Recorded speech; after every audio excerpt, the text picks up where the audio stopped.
Excellent.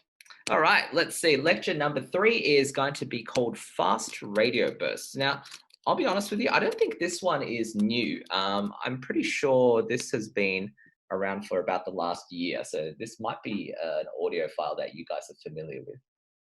Let's have a look anyway.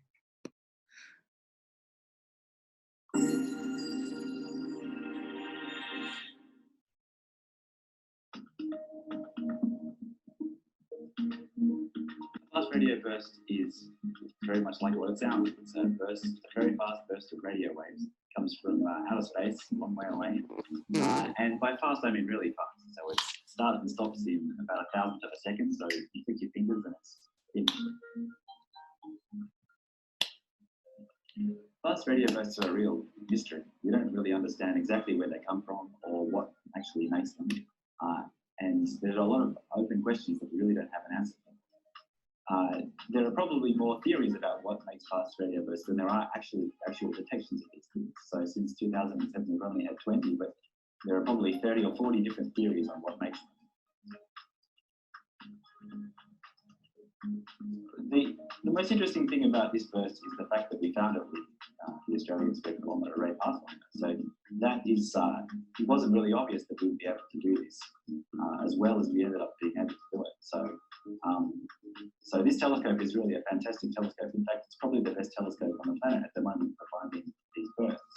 And so whereas in the past it's taken 10 years to find 20 bursts, once we're really going with this new instrument, we'll be able to find them much more quickly, one or two every week. And can I just ask, was that audio clear for you guys? Because I'll be honest, I can't even hear it clearly on my own computer and I'm sitting right next to the speaker. Could you guys hear that? I felt like the audio quality on that recording was very muffled. Let me see if I can find a slightly better version. A fast radio burst is very much like what it sounds. It's a very fast burst of radio waves. It comes from outer space a long way away. And by fast, I mean really fast. So it starts and stops in about 1,000th of a second. So you click your fingers and it's finished. And fast radio bursts are a mystery. We don't exactly understand where they come from or what actually makes them. And there's a lot of open questions that we really don't have an answer for. There are probably more theories about what makes fast radio bursts than there are actual detections of these things. So since 2007, we've only had 20, but there are probably 30 or 40 different theories on what makes them. The most interesting thing about this burst is the fact that we found it with the Australian square kilometre ray pathfinder. So that is, it wasn't really obvious that we would be able to do this, as well as we ended up being able to do it. So this telescope is really a fantastic telescope. In fact, it's probably the best telescope on the planet at the moment for finding these bursts. So whereas in the past it's taken 10 years to find 20 bursts, once we're really going with this new instrument, we'll be able to find them much more quickly, 1 or 2 every week. And that will blow open the field. We'll be able to do much more detailed studies of these things, get better statistics, understand what, hopefully understand what they are and where they're coming from. All right. So I just want to make clear that version, that recording we just heard was a person like myself reading the transcript.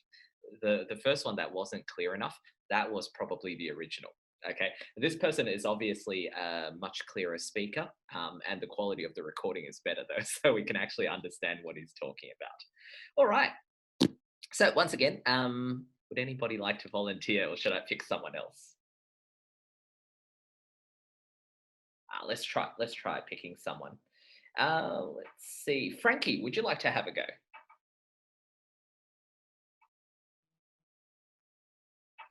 Okay. How are you today? Good? Can you hear me? Yeah. Yes, good. So this particular lecture had two main kind of parts to it. Okay. Other than the first, I can tell you there was a starting introduction where it basically just said something along the lines of fast radio bursts are really fast. Not something that's particularly useful, but that was our opening, right? Yeah. And then there were like two main ideas that were discussed. Do you remember roughly what they were? There are different theories about the fast radio bursts.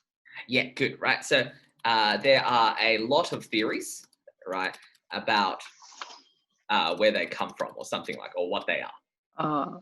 Yeah, right? what makes them? Now, do we know which one is correct? So do we know whether or not these theories are correct or true or anything like that? We don't know. We don't know the exactly answer. Yes, good, right? So basically, however, right, we don't know if they are true. So in the original, he said something like, these are mysterious. We don't know where they come from, but there's a lot of theories.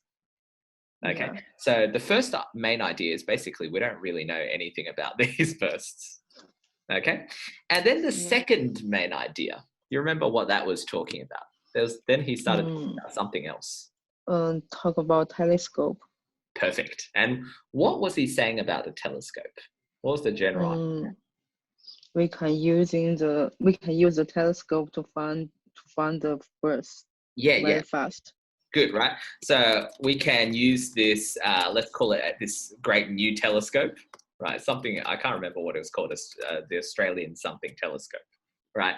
But there's this new telescope to find them much faster, right? Yes. So yeah, it's this idea that there's this new telescope or new technology that's going to help us out. And that's it. Right? So you can see the lecture was quite long, but this lecture actually didn't contain as many different points as the previous one did. I'd definitely say it's a much easier one. Okay. Yeah. But yeah, very well done. Those were exactly the correct answers. Yeah, fantastic. So does everyone have any questions, by the way? If there's something you guys don't understand, then please let me know straight away. We were pretty lucky. This particular speaker also has an Australian accent, just like me. And that might be the reason why it's a little bit easier to understand him, right? So as somebody said, as Ivy said in the chat, if a person reads a little bit slower and speaks a little bit clearer, it's obviously much easier to understand. However, I will warn you guys in advance, you do have to get used to speakers from different backgrounds and who have different speeds of speech. Right, because that's something you can't control in the real test. And also, you will have to deal with recordings that sometimes have a bit of background music and interruption in the background. Yeah.